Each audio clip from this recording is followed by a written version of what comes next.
тебе скажу так, обморожение ног у 50% личного состава. Здесь, я тебе скажу, здесь 200-х отправить не могли нормально. Они с нами дней 5 катались.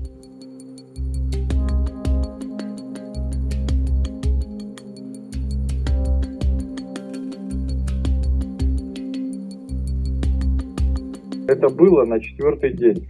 Он нам, знаешь, что сказал? Ни для кого не секрет, что до конца операции остались считанные часы. И вот они, эти часы, до сих пор идут.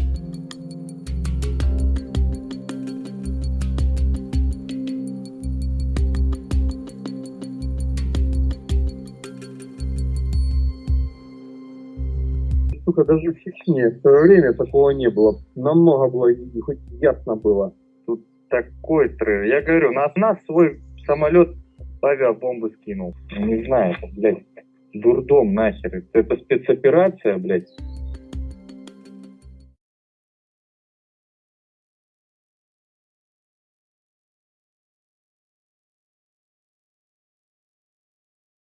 The wife of a Ukrainian politician has been caught allegedly smuggling $28 million and 1.3 million euros in cash.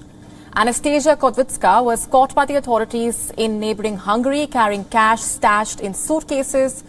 Katvitska is the wife of Ukraine's former member of parliament, Igor Katvitska. A criminal case has now been opened against Katvitska for failing to declare the removal of the large sum of money from Ukraine. Anastasia Katvitska reportedly traveled with 2 Hungarian men and her mother. The politician's wife did not declare the cash as she left Ukraine at the Wuzhou border crossing. Katvitska was once Ukraine's wealthiest MP. He admitted that his wife was leaving the country to give birth, but he has denied reports that she was carrying millions of dollars and euros in cash.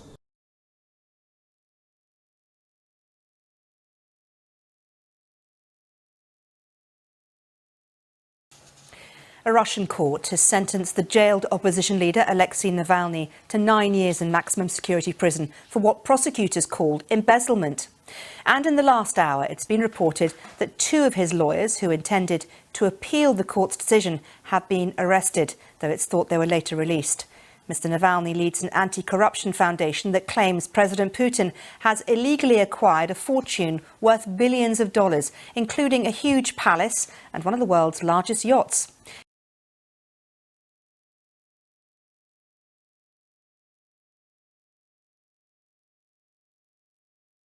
Yeah, well, we already know who the assailant is. He's a person who sat in prison for 4 years for belonging to ISIS. He intended on going to Syria. He never made it. He was sentenced quite a short sentence, and he was released after 4 years. He said that he regretted this, and in the last 3 years we haven't heard of him. And then suddenly, out of the blue, he comes into Beersheba today with a knife, driving in his car. The first thing he did was he hit an old man driving a bicycle, then going into a gas station, stabbing a woman there, and from there driving yet to another location and stabbing 2 people over there. All in all, we have 4 dead and 2 other women who were also wounded and are now in hospital in serious condition. There was a bus driver at the last scene that came out with his gun, and he was threatening him. He was telling him to drop your knife. And since he did not drop the knife, he shot and killed them. And there we're standing now.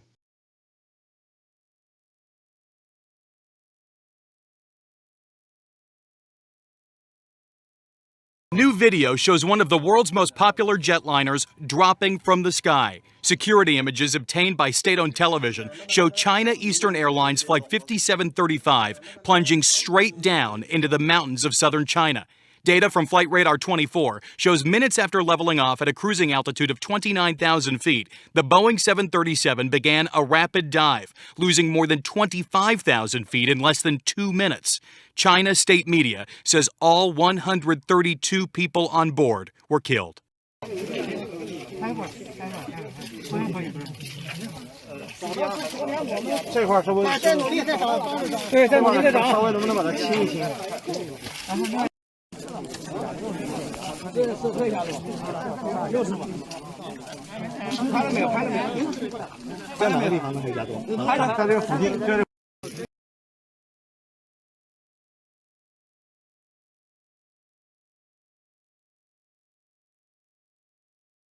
A deadly river crossing to seek asylum in the U.S.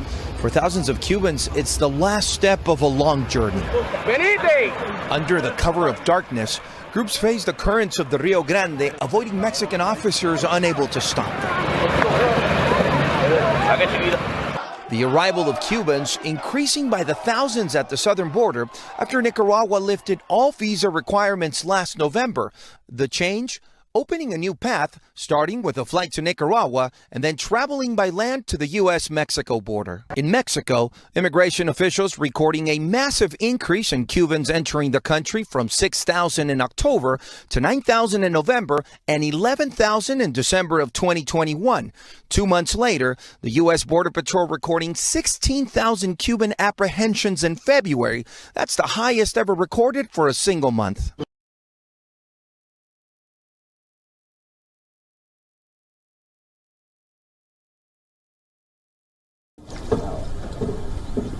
Bordered by green hills, a compact sheet of plastic waste is constantly forming to the point of blocking the turbines of the largest hydroelectric plant in the Eastern Democratic Republic of Congo. The Ruzizi Dam attracts like a magnet the thousands of bottles, cans and other garbage thrown into the lake, which stretches some 90 kilometers along the border between the DRC and Rwanda. The mountainous terrain and rainy climate of the city of Bukavu do not help. This waste is piling up in the installations at a depth of 14 meters. Divers have to clean the bottom of the river to prevent the turbines from being clogged and the towns in the region from being deprived of electricity.